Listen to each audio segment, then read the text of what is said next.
The Wood Chop is sponsored by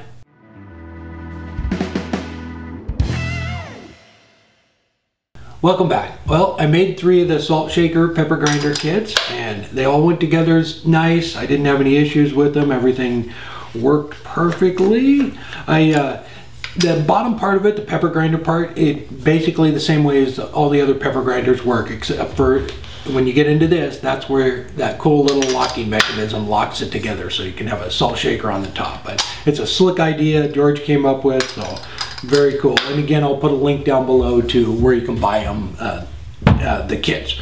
But I have 2 here that he asked me if I would give away. So what I'm going to do is, I can only ship to the US because of shipping prices, but if you just in the comments leave I don't know, pepper or pepper grinder or something, I will put your name in and I'll pick 2 winners in the next day or so, and then I'll contact you and mail those out. But he offered up 2 kits, so thank you very much.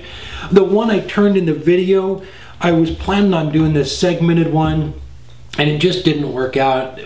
Where the 2 meet there, I couldn't get them to line up, so I scrapped that and went with the mushroom style that I did a little bit differently than the instructions show. But there's like 11 or 12 pages of instructions here. It's just step by step, every little detail on making just a standard one. It even comes with the template for the salt shaker on top, so if you get one, you won't have any problems. You just follow the steps and it walks you right through all the assembly and everything, what length to cut them and everything. So it's all right there. That's nice to have the instructions. A couple of things. I was checking on the kiln this weekend and I get a question every now and then about that, how that thing's working. So I turned this Madrone bowl. I turned it pretty thin. I didn't do anything with it. I just stuck it in there and pulled that out and it was dry. So I went ahead and finished that this weekend. Went ahead and just put some oil on it, finished sanding it. So it came out really nice. There were a couple little cracks in it I filled in with some CA glue, but nothing major, just some fine cracks. So the kiln was working good and I put some more wood in it. As far as big stuff, I haven't put any big like bowl blanks in it, so I get asked that too.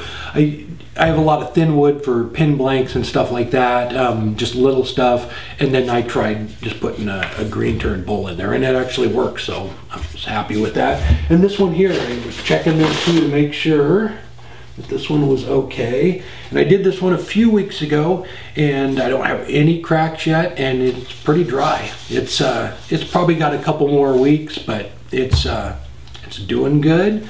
I don't know if you can see that, but the tenon on it isn't warping, so it's all good. So I'll just throw it back in the bag for a few more weeks and then pull it out and I'll finish that one on a video too, because I turned it in the video, so I'll finish one.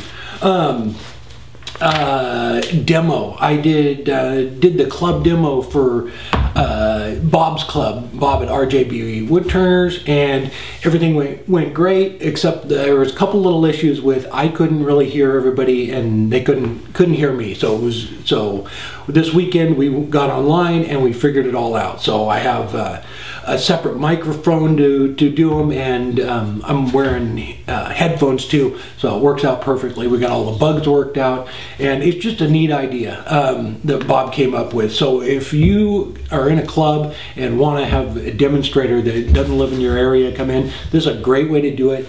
Bob and I are we're going to put a short video up together, and just to kind of explain what you need from your end if you want to do demonstrations, and then what the club will need. And it's really not much. It's probably, most of the clubs already have most of the things. You just need an internet connection and a way to amplify the sound from your end, and then I'll let you know what you need from your end to be a demonstrator as far as cameras and microphones go. But we'll figure that out. It's just a great idea that he came up with. So if there's somebody out there you want to see demonstrate, you can bring them in for the night and have them demonstrate to your club, and no mess to clean up afterwards.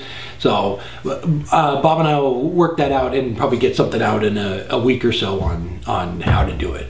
But I didn't get a chance to go through pictures to share those, but I will do that next week. And I put that bowl up on my Etsy store. It turned out beautiful. It's madrone too, which I'm surprised. Madrone's, you know, usually you get some cracks in it, but it came out really nice. I was happy with the kiln on that one. I think that is about it. I will. Yeah, so if you're interested in the pepper grinders, go ahead and just leave the word pepper or something in the comments, and I'll write everybody's down and then just use the randomizer to pick out a couple of names. I think that is about it. I will figure out the segmented one. I really want to do that. I have another board all set up. I just need to figure out how to get it to wrap around the corners. That was the only part that looked bad, was coming around the sides, but. All right, if this is your first time here, I have a new project video every Friday. I hope to see you there. And if you haven't done so yet, please subscribe. Till next time, take care.